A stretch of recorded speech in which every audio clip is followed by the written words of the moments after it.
اللہ تبارک و تعالی قرآن عظیم میں ارشاد فرماتا ہے وَلَا تَقُولُوا لِمَن يُقْتَلُ فِي سَبِيلِ اللَّهِ أَمْوَاتٌ، وہ لوگوں جو اللہ کی راہ میں قتل کیے گئے انہیں مردہ نہ کہو بل احیا، بلکہ وہ زندہ ہے۔ یہ اللہ کے پاک مقدس پوتر کتاب سے قرآن عظیم سے ثبوت ہے کہ جو اللہ کی راہ میں قتل کیے گئے، اللہ کی راہ میں مارے گئے، انہیں مردہ نہ کہو بل احیا، بلکہ وہ زندہ ہے۔ اور کسی نے کیا ہی خوب کہا ہے، قتل حسین اصل میں مرگ یزید ہے۔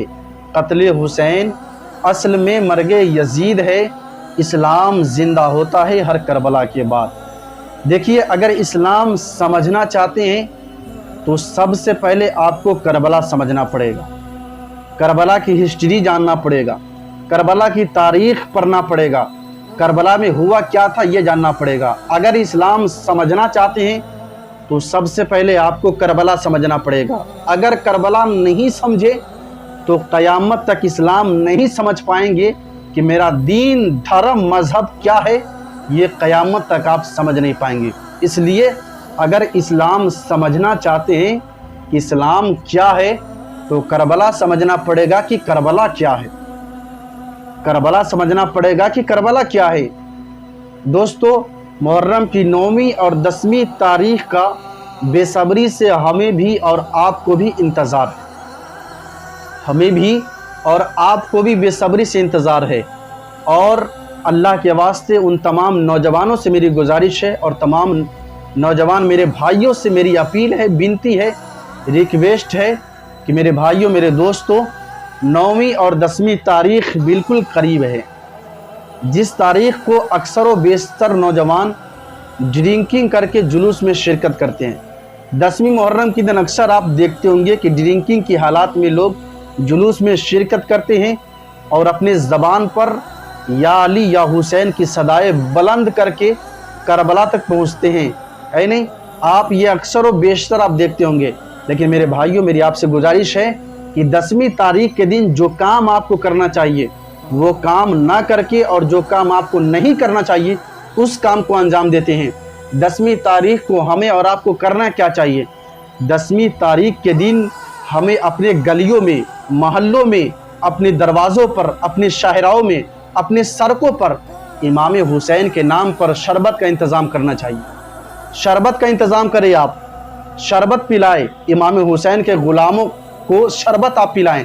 پتہ ہے شربت پلانے کا کتنے بڑے مرتبہ ہے اور کتنے بڑے ثواب ہیں؟ یہ شربت پلانے کا کتنے بڑے ثواب ہیں، دل کی کانوں سے سننا میرے بھائی، دل کی کانوں سے۔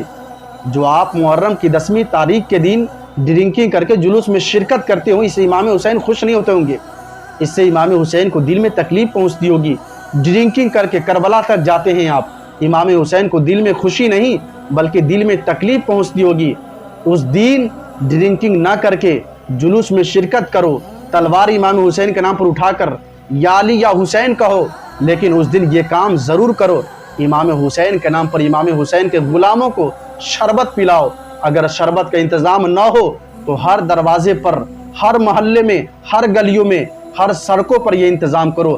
اگر شربت کا انتظام نہ ہو تو سادے پانی کا یہ انتظام کرو۔ امام حسین کے غلام گزرے اس راستے سے تو امام حسین کے غلاموں کو شربت اگر نہ ہو تو سادے پانی پلایا کرو۔ اس دن یہ کام کرو، اللہ کے نام پر، اللہ کے واسطے امام حسین کے نام پر قرآن عظیم پڑھا کرو، قرآن خوانی گھر میں کروایا کرو۔ یہ کام 10ویں محرم کے دن آپ کیا کرو، اس سے امام حسین خوش ہوں گے۔ اور اللہ کے رسول صلی اللہ تعالیٰ علیہ وسلم فرماتے ہیں، حدیث پاک ہے کہ ایک فاحشہ عورت تھی، دل کی کانوں سے سننا، ایک فاحشہ عورت تھی جس نے ایک پیاسے کتے کو پانی پلائی۔ کیا تھی؟ ایک فاحشہ عورت، بد چلن عورت، بد کردار عورت، جسم کو بیچنے والی عورت، فاحشہ عورت تھی۔ اس نے ایک پیاسے کتے کو پانی پلائی اور اللہ تبارک و تعالیٰ کو یہ ادا اتنی پسند آئی اس کی کہ اللہ تبارک و تعالیٰ نے اس فاحشہ عورت کو پیاسے کتے کو پانی پلانے کے بدلے میں اس فاحشہ عورت کو اللہ تعالیٰ نے ساری گناہوں کو معاف کر کے اور جنت میں اعلیٰ سے اعلیٰ مقام عطا کر دیا۔ تو ذرا آپ غور کریں، جب ایک فاحشہ عورت، بد چلن عورت، بد کردار عورت جب ایک پیاسے کتے کو پانی پلا کر کے